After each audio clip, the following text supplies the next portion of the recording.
বাবা চলো। কই যাব? কোথায় আবার বাবা? অফিসে যাবো, তাড়াতাড়ি চলো। ম্যাডাম কি বলছেন? আপনি রিক্সায় করে অফিসে যাবেন কেন? আপনার জন্য অফিস থেকে গাড়ি দিয়েছে, আপনি গাড়িতে যাবেন। Mister Maruf please. বাবা তোমাকে কি বলছি, কানে কথা যাচ্ছে না? তাড়াতাড়ি চলো, আজকে আমার ফার্স্ট ডে, আমার অনেক কাজ আছে তো, চলো। ও মা, ঠিকই তো বলছে। তুই এখন হলো ম্যাজিস্ট্রেট, সরকার থেকে তোরে গাড়ি দিছে, গাড়িতে তুই অফিসে যাবি, রিক্সায় কেন যাবি? বাবা তোমার মেয়ে ম্যাজিস্ট্রেট হয়েছে, এটা সত্যি কথা, কিন্তু বাবা এই কথা ভুলে গেলে কিভাবে চলবে? হ্যাঁ, এই রিক্সায় করে তুমি সেই ছোট্টবেলা থেকে আমাকে স্কুলে নিয়ে যেতে, কলেজে নিয়ে যেতে, ভার্সিটিতে নিয়ে যেতে, আর আজকে আমার এত বড় একটা দিন, আজকে আমার প্রথম অফিস, আর আমি কিনা তোমাকে ছাড়া যাবো? এটা ভাবলে কি করে? শোনো, সরকার থেকে যত বড় গাড়ি দিক না কেন আমার জন্য, আমার কাছে তো আমার বাবার রিক্সাটাই অনেক বড় কিছু। এই রিক্সায় চড়ে আমি যে আনন্দ পাই সেটা শোনো, ওই যে বড় গাড়ি এসির মধ্যে থেকেও না এত আনন্দ আমি পাবো না। তাই তাড়াতাড়ি আমাকে নিয়ে চলো। আচ্ছা ঠিক আছে, বুঝতে পারছি, তোর সাথে আমি কথাই পারবো না। ওঠ। ম্যাডাম আজকে আপনার কাছ থেকে অনেক বড় একটা শিক্ষা পেলাম। বাবা মাকে কিভাবে সম্মান করতে হয় এটা আপনার কাছ থেকে শেখা উচিত। আপনার বাবা আপনাকে অনেক ভালো একটা শিক্ষা দিয়েছে। আচ্ছা মারুফ, এক কাজ করেন, আপনি গাড়িটা নিয়ে অফিসে চলে যান, আমি বাবার সাথে আসতেছি, কেমন? জি ম্যাডাম।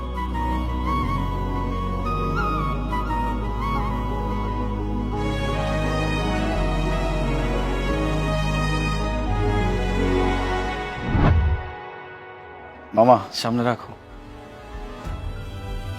নামো।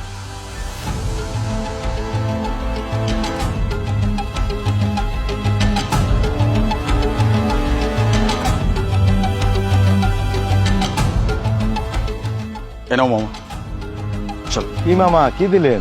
কি দিলাম মানে? ভাড়া দিলাম। ভাড়া তো মামা 40 টাকা। এই মামা, মাথা ঠিক আছে তোমার? 40 টাকা ভাড়া মানে? এই এলাকায় আমার জন্ম, প্রতিদিন আসতেছি যাইতেছি, আর আমাকে তুমি বলতেছো যে ভাড়া 40 টাকা? বললেই হবে নাকি? ভাড়া 20 টাকা, তোমাকে ন্যায্য ভাড়া দিছি, এখন চুপচাপ থাকো। এই চলো।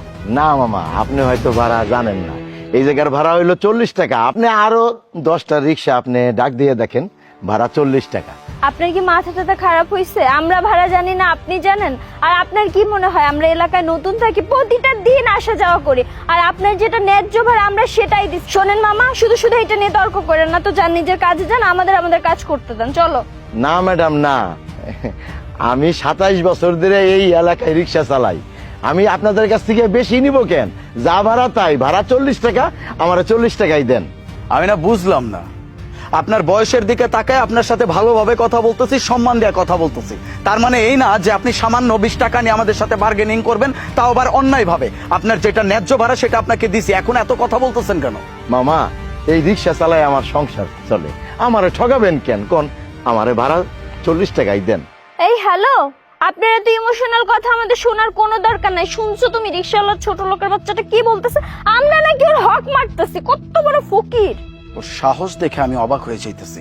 তোরে তো মন চাইতেছে দুই গালে দুইটা সজোরে থাপ্পড় দিয়ে তোরে আমি শিক্ষা দিয়ে দিই, শুধুমাত্র তোর বয়সের দিকে তাকায় আমি কিছু বলতেছি না। কি ব্যাপার মামা, আমি একজন বয়স্ক লোক, আমার সাথে এরকম কেন ব্যবহার করতেছেন? আপনার কাছে তো আমি জুলুম করতেছি না, আমার ভাড়া 40 টাকা, আমার 40 টাকা দেন। তোরে তো আমি, ছোট লোকের বাচ্চা, আবার মুখে মুখে তর্ক করতেছিস। একে তো ন্যায্য ভাড়া দিছি, তার উপর অন্যায় ভাবে আমাদের কাছ থেকে বেশি ভাড়া চাচ্ছিস, তার উপর আবার আমাদের সাথে মুখে মুখে তর্ক করতেছিস। হ, এইটাই পারবেন তো? আপনাকে মতো বড় লোকেরা না, এইটাই যোগ্যতা আপনাকে আছে, গরিবের উপরে জুলুম করা, গরিবের উপরে হাত দেওয়া। শোনেন মামা, আপনি আমার গায়ে হাত দিছেন, ঠিক আছে মামা, আমার ভাড়া 40 টাকা দেন। বুঝতে পারছি। এই দেখ, তোর 20 টাকা ভাড়া দিছিলাম না, তোকে তোর ন্যায্য ভাড়াটা আমি দিছিলাম, এটা নিয়ে তো তোর পোষায় নাই, তোর আরো 20 টাকা লাগবে। এখন এই 20 টাকাও আমি তোকে দিব না, তুই আমার বালটা ছিড়িস। চলো। আচ্ছা ঠিক আছে, যান যান, আমার ভাড়া লাগবে না।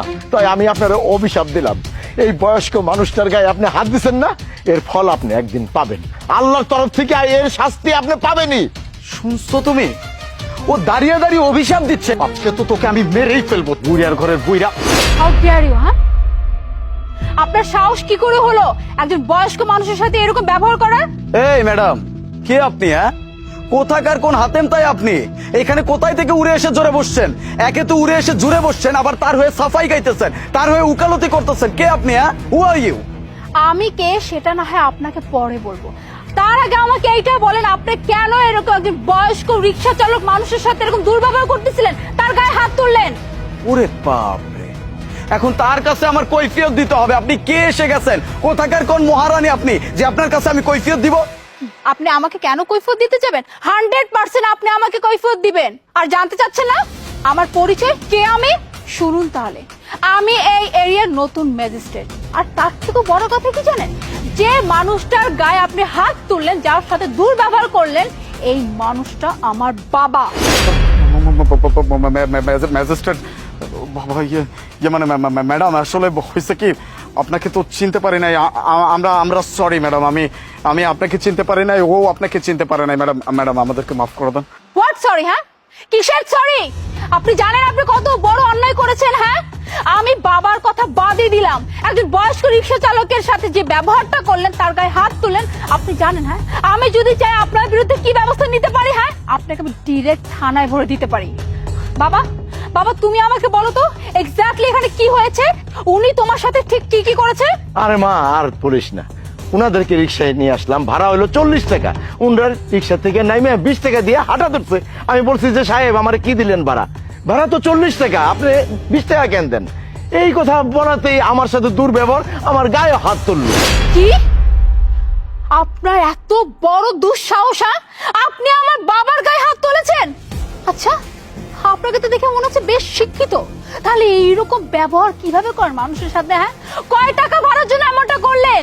আপনার কাছে তো বেশি ভাড়া চাই নাই। হ্যাঁ, আপনারা যে 10-20 টাকা ভাড়ার জন্য রাস্তাঘাটে এরকম গরিব রিক্সাওয়ালাদের সাথে যেরকম দুর্ব্যবহার করেন, কি ভেবেছেন? হ্যাঁ, এই 10-20 টাকা বাঁচিয়ে আপনি অনেক উপরে উঠে যাবেন? হ্যাঁ, কখনোই না, বরং আপনারা আপনাদের মনুষ্যত্ব হারাচ্ছেন। কিভাবে পারলেন একজন বয়স্ক রিক্সা চালক তার সাথে এরকম ব্যবহার করতে? আপনারা জানেন একটা বয়স্ক রিক্সা চালক কত কষ্ট করে রিক্সা চালায়, কতটা কষ্ট করে সারাদিন? আর আপনারা মাত্র 10-20 টাকার জন্য আপনারা তাদের সাথে এরকম মারধর করেন, দুর্ব্যবহার করেন। শুনুন, আপনি যে কাজটা করেছেন তার শাস্তি আমি অবশ্যই দিব। ভাববেন না যে আমার বাবার বলে আমি আপনাকে এই শাস্তি দিচ্ছি। আমি একজন সরকারি কর্মকর্তা, এটা আমার দায়িত্বের মধ্যে পড়ে। আপনি একজন সাধারণ রিক্সা চালকের গায়ে হাত তুলেছেন, তাও অন্যায় ভাবে, তাই আপনাকে তো আমি শাস্তি দিবই। আর আপনাকে এক্ষুনি আমি থানায় ভরে দিব। না না মা, মা থাক, ক্ষমা করে দে মা, থাক, ক্ষমা করে দে। জি ম্যাডাম, আমরা ভুল করে ফেলছি, অন্যায় করে ফেলছি। আমরা আমাদের ভুল স্বীকার করতেছি যে ওনার সাথে আমরা অন্যায় করছি, ওনার গায়ে হাত তুলছে, এটা একদমই ঠিক হয় নাই। এই যে প্রমিস করতেছি, আজকে আপনার সামনে দাঁড়িয়ে, আপনার বাবার সামনে দাঁড়িয়ে প্রমিস করতেছি, আজকের পর থেকে কোনো গরিব মানুষের উপর অন্যায় অত্যাচার করব না, তাদের সাথে খারাপ ব্যবহার করব না, ইভেন যদি পারি তাদেরকে হেল্প করার ট্রাই করব। হ্যাঁ ম্যাডাম, আমরা আসলে মানে বুঝে করিনি, মিস্টেক হয়ে গেছে ম্যাডাম, এবারের মতো আমাদেরকে ক্ষমা করে দেন প্লিজ। মা, মাপ তো চাইছে, তুই ছেড়ে দে মা। মাপ চাইলে মানুষকে ক্ষমা করে দিতে হয়, ক্ষমাই হলো মহতের লক্ষণ। শুধুমাত্র আজকে আমার বাবার জন্য আপনারা রেহাই পেয়ে গেলেন। আর বিশ্বাস করেন আমি একটা সেকেন্ড ভাবতাম না আপনাদের শাস্তি দেওয়ার জন্য, কারণ আপনারা আমার বাবার গায়ে হাত তুলেছেন। আর এই মানুষটা বলেছে বিধায় আজকে আমি আপনাদের ক্ষমা করে দিলাম। বাট নেক্সট টাইম কোনোদিন কোনো গরিব রিক্সা চালকের সাথে যদি দুর্ব্যবহার করেছেন না, আর বাই এনি চান্স যদি আমার নজরে পড়ে গেছে, বিশ্বাস করেন আপনাকে আমি ছাড়বো না। তাই ভদ্রভাবে বলছি, আপনারা এক্ষুনি আমার চোখের সামনে থেকে বিদায় হন। চলো। বাবা, বাবা তোমার বেশি লাগে নাই তো? না মা, আমার কোনো কিছু হয় নাই মা, আমি কিছুই মনে করিনি।